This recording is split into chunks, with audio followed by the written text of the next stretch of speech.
Oi, pessoal, tudo bem?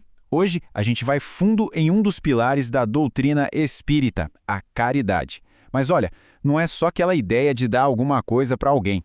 A gente vai explorar o significado mais profundo da caridade para nossa evolução como seres humanos. Tudo com base nos textos da codificação. Vamos nessa?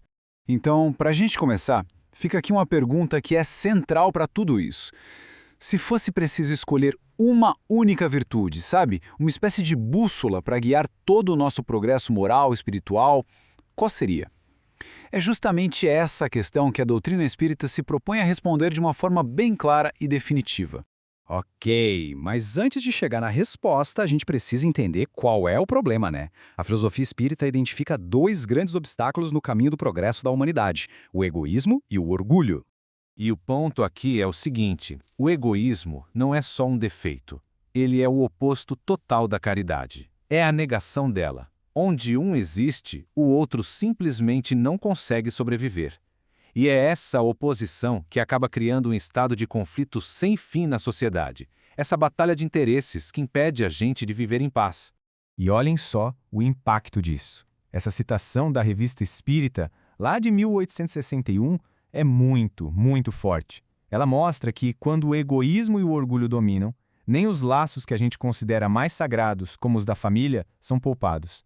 A vida vira uma competição, e uma competição bem dolorosa. Tá bom, se o egoísmo é o problema, qual é a solução?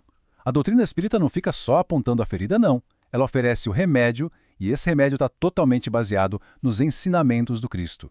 E aqui está a essência de tudo. Essa regra de ouro, na verdade, resume toda a moral, todos os deveres. É um princípio que serve para todo mundo e é completo.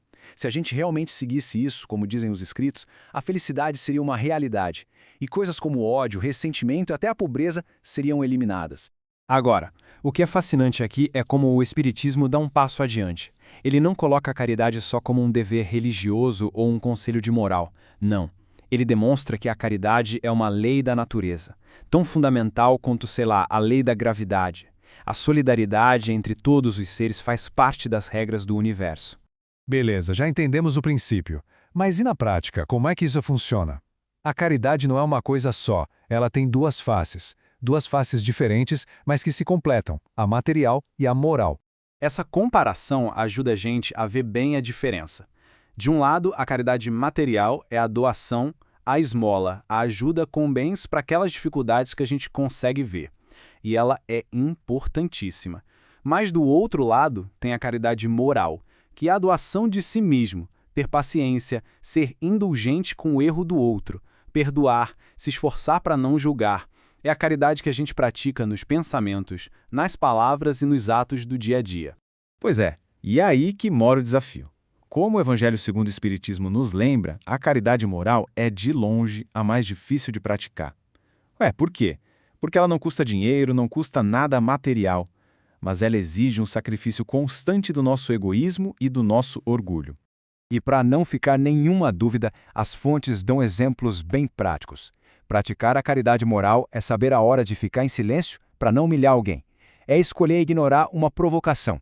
É ser tolerante com os defeitos dos outros. São esses pequenos atos de renúncia do dia a dia que vão construindo a verdadeira virtude. Agora a gente vai avançar para o ponto alto dessa nossa exploração, para o princípio que amarra toda a moral espírita e a transforma numa mensagem universal de esperança para todo mundo. O que a doutrina espírita faz é colocar lado a lado dois conceitos. De um lado, aquele dogma antigo, fora da igreja não há salvação, que acaba excluindo e separando as pessoas, e do outro, um novo princípio. Um princípio que não se baseia numa fé específica, mas sim num sentimento universal de amor que une todo mundo. E é essa aqui. Fora da caridade não há salvação. Essa máxima é a base de tudo. Ela estabelece a igualdade de todos perante Deus e a liberdade de consciência. Com essa ideia, todos os seres humanos são irmãos, não importa a maneira como adoram o Criador. É a negação completa do orgulho e do egoísmo. E a força dessa ideia é uma coisa que atravessa o tempo, né? O apóstolo Paulo, nessa passagem famosíssima, deixa muito claro: sem caridade, os maiores dons, a maior fé, o maior conhecimento, nada disso adianta. A caridade é a virtude principal, a base onde todo o resto tem que ser construído. Entender a profundidade de tudo isso, nossa, é algo que realmente transforma. Mas, como em qualquer jornada de conhecimento, isso é só o começo. A verdadeira mudança vem com o estudo e, claro, com a prática. É muito importante perceber que a moral espírita não pede uma fé cega que ignora a razão. Pelo contrário, ela convida ao estudo. É esse aprofundamento do conhecimento das leis que regem o universo moral que permite que a transformação aconteça de um jeito sólido e consciente. Então, para quem quer ir mais fundo nesse estudo, as fontes são bem claras. A Codificação Espírita, que foi organizada por Allan Kardec, oferece um roteiro completo, desde o Livro dos Espíritos, que é a base filosófica, até o Evangelho segundo o Espiritismo, que detalha a parte moral. Cada obra constrói um pilar para esse entendimento. E para fechar, fica uma reflexão para cada um de nós. Depois de tudo que a gente conversou, a grande pergunta volta para a gente, mas não na teoria, e sim na prática. Se a caridade é a lei, se ela é a chave para a paz e para a felicidade, por onde a gente pode começar agora mesmo a colocar isso em prática na nossa vida? A resposta, no fim das contas, está nas pequenas ações de cada dia.